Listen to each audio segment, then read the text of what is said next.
Hello friends, आज हम the constitution of India के पार्ट 1 के बारे में बात करेंगे। इसका पार्ट 1 जो है वो the union and it's territories, the union and it's territories के बारे में बात करता है। इसमें इसका आर्टिकल 1 कहता है name and territory of union. इसका नाम क्या होगा और इसके क्षेत्र क्या क्या होंगे। इसमें एक इंपॉर्टेंट बात है समझने की। नेम क्या होगा? Name of union of states, union of states.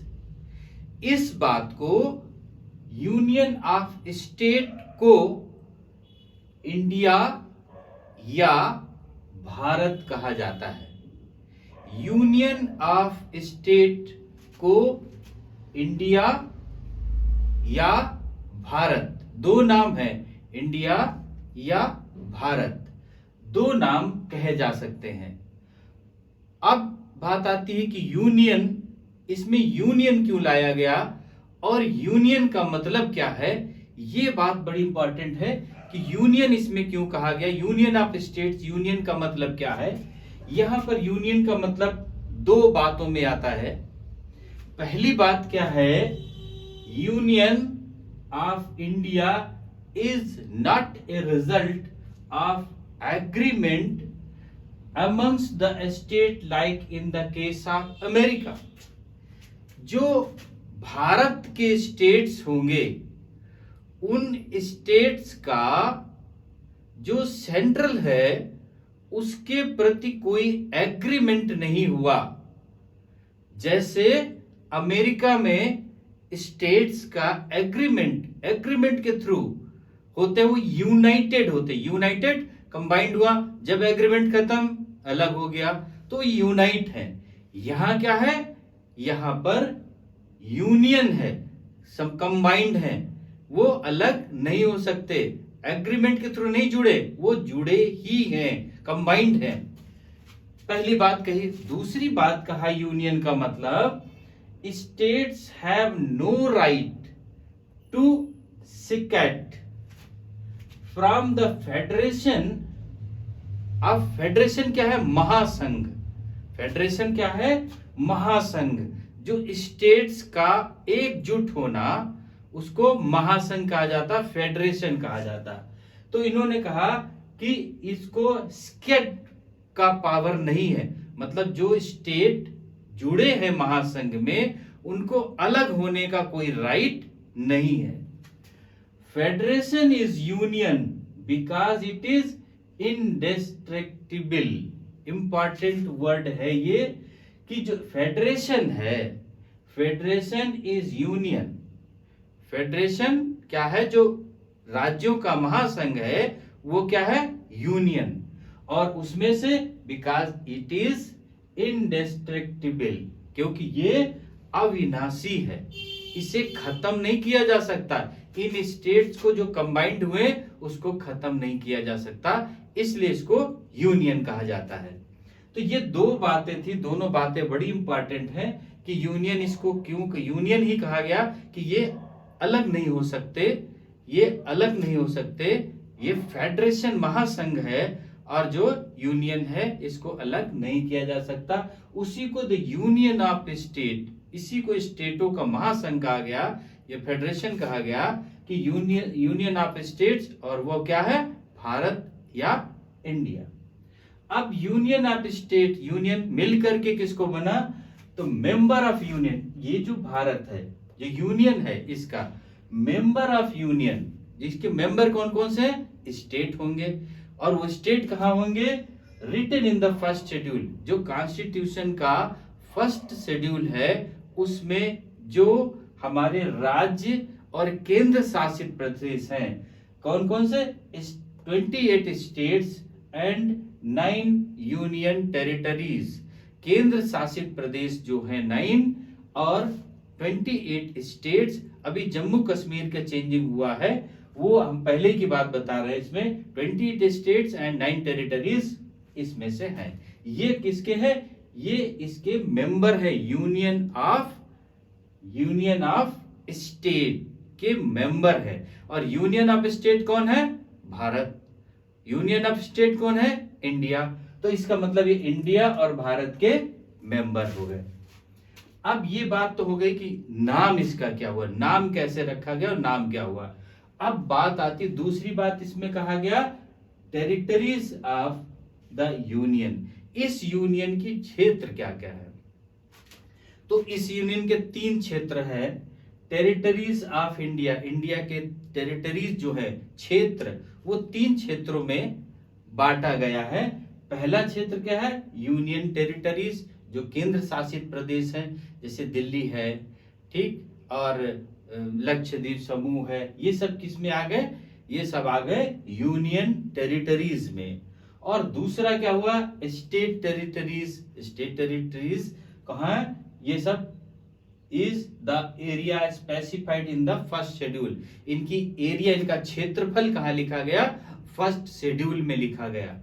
तो दूसरी क्या हो गई? स्टेट टेरिटरीज मतलब राज्य, उनके क्षेत्र। पहला केंद्र शासित प्रदेश, उनके क्षेत्र, राज्य और उनके क्षेत्र। तीसरा बात क्या हुआ? Territories occupied by the government of India. जो भारत सरकार ने कोई क्षेत्र अर्जित किया, अपने में मिलाया, वो क्षेत्र हमारा तीसरा होगा। Territories occupied by the government of India, Bharat सरकार ने कोई क्षेत्र अपने में मिलाया तो वो क्षेत्र। तो ये 3 बातें क्षेत्र में कहा कि टेरिटरीज ऑफ इंडिया में 3 बातें होंगी। तो ये इसका आर्टिकल 1 है। अब आर्टिकल 2 इसका कहता है एडमिशन और एस्टैब्लिशमेंट ऑफ न्यू स्टेट्स। जो नए स्टेट्स हैं उनका एस्टैब्लिशमेंट कैसे होगा, उनका एडमिशन कैसे होगा, उनका एस्टैब्लिशमेंट कैसे होगा, उसके बारे में आर्टिकल 2 बताता है। अब आर्टिकल 2 में कहा कि पार्लियामेंट में बाय लॉ, जो हमारी संसद है, वो संसद के पास में नियम से, संसद नियम के द्वारा admit into union are such terms and condition as it thinks fit. जो संसद नियम के द्वारा, जो एज थिंग्स फिट, जैसे वह उचित समझती है, सुइटेबल समझती है, वैसे उनका एस्टैब्लिशमेंट या एडमिशन करेगी। अब यहां पर यह बात इंपॉर्टेंट है, इट थिंक्स फिट, इसका मतलब मन मर्जी करो, ये नहीं हो सकता। इट थिंक्स फिट, जैसा वो उचित समझे, ये नहीं हो सकता कि उन्होंने कहा कि इसको जोड़ दो, इसको हटा दो, ऐसा नहीं हो सकता। ये बात जरूर पार्लियामेंट को पावर दिया गया कि वो एस्टैब्लिश या एडमिशन कर सकता है, लेकिन एज थिंग्स फिट का पावर जो दिया गया, वो पावर इन्होंने कहा ये पावर किसके दिया गया है? एस्टैब्लिश न्यू स्टेट्स के लिए। तो इस पावर के लिए एक बात इसमें कही गई, इट डज नॉट कन्फर, मतलब निर्णय लेने के पहले विचार विमर्श कर लो। It does not confer unfettered, कि आपस में विचार विमर्श करने से मना नहीं करता, विचार विमर्श कर लो। पावर ऑन पार्लियामेंट, पार्लियामेंट को पावर दिया गया कि पहले विचार विमर्श कर लो, इसके लिए मना नहीं किया गया। पहले विचार विमर्श कर लो, सोच समझ लो, नियम देख लो, उसके बाद एज थिंग्स फिट, जो उचित है उसके अनुसार इसको करो। तो ये जो एज थिंग्स फिट है, इसके बारे में जो it does not confer unfettered power on parliament, इसमें एक जो इंपॉर्टेंट रूलिंग है वो है RC Poudyal versus union of India, ये आया 1993 सुप्रीम कोर्ट 1804। इस पर ये बात कही गई है कि पहले विचार विमर्श कर लो, विचार विमर्श करने से मना नहीं करते, अब उसके बाद जब फिट है रूलिंग में, तब उसको स्टैब्लिश करो नए स्टेट को। ये बात रूल आर्टिकल 2 इसका बताता है। अब आर्टिकल 3 इसका क्या कहता है? Formation of new state and alteration of area boundaries name and existing states. Rule 3 क्या कहता है कि जो फॉर्मेशन हो रहा है वो फॉर्मेशन क्या क्या हो सकता है? फॉर्मेशन एरिया में हो सकता है, एरिया बढ़ सकती घट सकती, boundaries name and existing states. तो इसमें कहा the constitution empowered the parliament to form. जो संसद है उसको कॉन्स्टिट्यूशन ये पावर देता है, जो संसद हमारी है, जो भारत की पार्लियामेंट है, उसको ये कॉन्स्टिट्यूशन ये पावर देता है, ये शक्ति देता है कि वो न्यू स्टेट्स बना सकता है। पहली बात क्या कर सकता है? न्यू स्टेट बना सकता है। दूसरी बात क्या कर सकता है? अल्टर एरिया, एरिया को चेंज कर सकता है। उसको क्या कर सकता है? इंक्रीज और डिमिनिश, या तो बढ़ा दे और या तो कम कर सकता है। बाउंड्रीज, उसकी बाउंड्रीज अल्टर हो सकती, चेंज हो सकती। बाउंड्री जब एरिया बढ़ेगी घटेगी तो उसकी बाउंड्रीज चेंज होंगी। और तीसरी बात कहा नेम ऑफ एग्जिस्टिंग स्टेट्स, जो उसका नाम है एग्जिस्टिंग सुटेबल, उसको भी वह चेंज कर सकता है। इन 4 बातों को संसद को कॉन्स्टिट्यूशन के द्वारा पावर दिया गया। अब बात आती कि ये 4 बातें हाउ, कैसे चेंज हो सकती हैं? ये 4 बातें कैसे चेंज हो सकती हैं उसके बारे में कहा। पहली बात, bye separation of territory from any state, किसी भी राज्य से उस क्षेत्र को अलग करके। पहली बात कि किसी राज्य से उस क्षेत्र को अलग करके। दूसरी बात कहा बाय यूनाइटिंग 2 और मोर स्टेट्स, 2 या 2 से ज्यादा स्टेट को एक दूसरे में कंबाइंड करके। अब तीसरी बात कहा पार्ट्स ऑफ स्टेट, स्टेट के भाग करके, स्टेट के भाग करके। और चौथी बात कहा by uniting any territories to be part of the states. कहा कि जो केंद्र शासित प्रदेश है या राज्य हैं उनके किसी क्षेत्र को मिला करके, तो इस तरीके से वो नया स्टेट फॉर्म कर सकते हैं इन 4 बातों को लेकर के। तो इन 4 तरीके से फॉर्म हो सकते हैं। अब ये आर्टिकल 3 एक इंपॉर्टेंट बात इसमें कहा कि article 3 provides an easy and simple method for reorganisation of the state at any part of any point of time. Reorganisation जो इसका आर्टिकल 3 है, ऑर्गेनाइजेशन क्या है? अभी ऑर्गेनाइजेशन बना था 28 स्टेट्स एंड 9 यूनियन टेरिटरीज के द्वारा। ये था हमारा ऑर्गेनाइजेशन। अब मान लेते इसमें एक स्टेट बढ़ गया या एक स्टेट कम हो गया या 2 स्टेट बढ़ गए, तो ऑर्गेनाइजेशन वही ना, क्या होगा? रीऑर्गेनाइजेशन हो गया, फिर से वो ऑर्गेनाइजेशन बन गया। लेकिन ऑर्गेनाइजेशन डिस्ट्रॉय नहीं हो सकता, ऑर्गेनाइजेशन डिस्ट्रॉय नहीं हो सकता। तो इसी बात के लिए एक इंपॉर्टेंट इसमें लाइन है, ये लाइन पूछी जाती, India is an indestructible union of destructible states. Destructible states, जो इंडिया है, इंडिया क्या है? Union of states.